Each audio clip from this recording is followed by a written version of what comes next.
Brad Wharton here for Cage Warriors in one of the many restaurants here at the Le Méridien Hotel in Amman, Jordan, and I'm joined by Cage Warriors matchmaker Ian Dean to break down the Cage Warriors Fight Night 10 card. And Ian, it seems like we were doing this just a week ago, probably because we were, but nonetheless, Cage Warriors back on the roll for the third week of March Madness.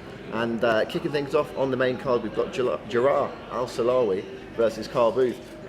One guy in Yair AlSahari making his second pro fight, and Booth making his professional debut, but make no mistake about it, both these guys with extensive amateur experience. Yeah, no doubt. People who follow Cage Warriors here in the Middle East will know a lot about Yair AlSahari. 4 fights on the Cage Warriors amateur ranks. Really good striker. 2 TKOs, 1 submission and a decision. As I said before, dynamic striker facing Colberth, who has got a reputation of himself in the UK for being very heavy-handed and a very, very, very experienced amateur. Really interesting fight, more so as it's going to kick off the main card. And fans who watch it at home are really going to experience the Jordanian crowd at their finest when Yair AlSahari gets into the cage. Can't wait for that. A fantastic way to kick off the card. So we'll move on to a clash in the Cage Warriors flyweight division and what is being billed as the purest fight of the night. Marcin Lasota, an undefeated prospect from Poland, against Paul Marin, who's really made a name for himself on Cage Warriors over the past year or so. Lasota, a guy with a very methodical style, double leg, single leg takedowns. Paul Marin very dynamic with the suplexes. How do these two stack up and what wins the day? It's an interesting clash of styles. Marin, as you said, very dynamic, exciting, great Greco-Roman wrestling, brilliant throws, and he's really proven himself at Cage Warriors after a tough start against Neil Seary and Paul McVeigh. Towards the end of last year, picked up 2 wins, looked fantastic in both fights, making Spencer Hewitt tap out of strikes and in a really dominant fashion. Whereas he's fighting now an undefeated Brazilian Jiu-Jitsu expert, underestimated submissions, I think. It's going to be an excellent clash of styles, and I think the winner of this one is really going to stamp a claim at the 125 division here at Cage Warriors. Absolutely. Talking about making noise in the division, the next fight is in the middleweight division. We've got Alan Love versus Norman Parisi. This fight's maybe flown under the radar a little bit, but both these guys got a few wins behind them, and both could potentially make a bit of noise in the middleweight divisions on Friday night. Yeah, definitely. Alan Love in particular has really flown under the radar. Has fought his last couple of fights in Europe, picked up good wins against Alan Carlos, and a great win as well in Belarus towards the end of last year. Whereas Norman Parisi, love him or hate him, he is quite an entertaining character, likes his mind games, tries to get into the head of his opponents. Certainly did against Chris Fields in their controversial draw. Against Leroy Barnes, he showed his experience to grind out a victory, and previously on Cage Warriors, KO Jack Mason. Great experience between both guys, and again, the winner of this one's going to definitely rise up the rankings, and I think they're going to want a title shot. I'm really looking forward to seeing what's going to happen.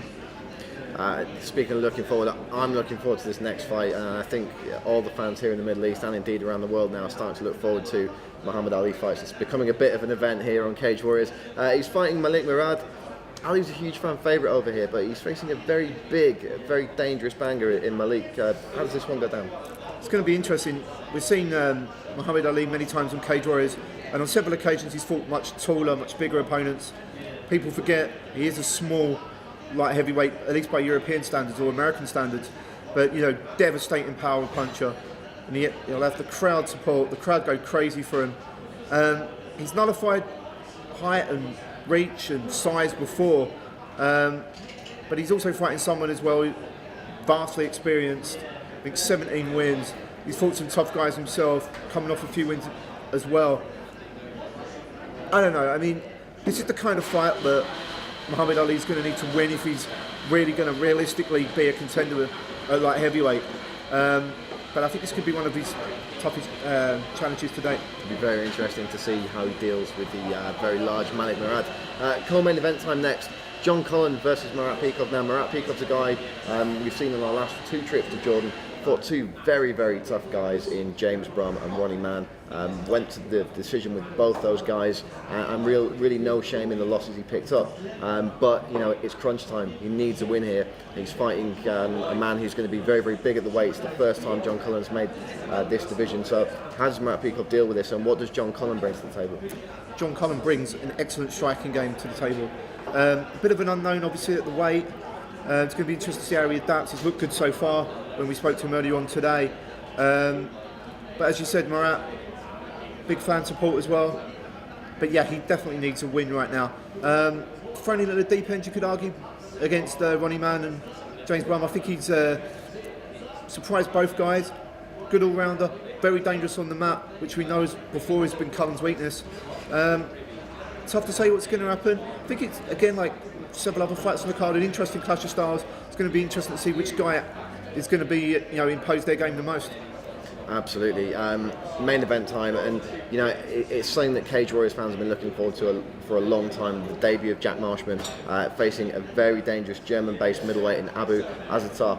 I spoke to Jack earlier today, and he said that 2013 was probably his worst year in terms of MMA, boxing, and just all-round competition. This is a fresh start for him. It's a new year. He's here at Cage Warriors. How important is it that he makes a good start to 2014? It's really important. I mean, Jack signed 5-fight deal with Cage Warriors. He wants to make an impression. As I said before, there's contenders in all our weight categories and many vacant belts. And these are the kind of fights, these kind of opportunities you don't get too often. He can really make, a huge mark on the division. And he's facing a tough guy. Elsewhere, a new signing might get an easier fight. He's fighting a guy here now coming off 3 straight TKO wins in big shows in Europe and against really quality European opposition. Be an interesting fight. Will they keep it standing? I don't know. I'm sure Marshman's going to want to do that. But like I said, I think the pressure in some respects is on Marshman. And again, I think the crowd as well are going to be on Azaitar's side. He's really promoting his Moroccan heritage in the fight so far. So, my feeling is Marshman's going to go out. He's going to try and prove a point. And let's see if he's successful. Well, I think that's when we get the best out of Jack, when he's going out there and putting on a show. Heard that he's looking to maybe throw a bit of groundwork in there as well. So lots of potential. We'll have to wait and see what happens. You can catch all that action, of course, this Friday night. We'll be going out live on Facebook and around the world on TV and on the MMA Junkie stream as usual. Do check out cagewarriors.com for all the times and listings for all the action. And of course, follow us on social media at Cage Warriors. And we will see you on Friday night.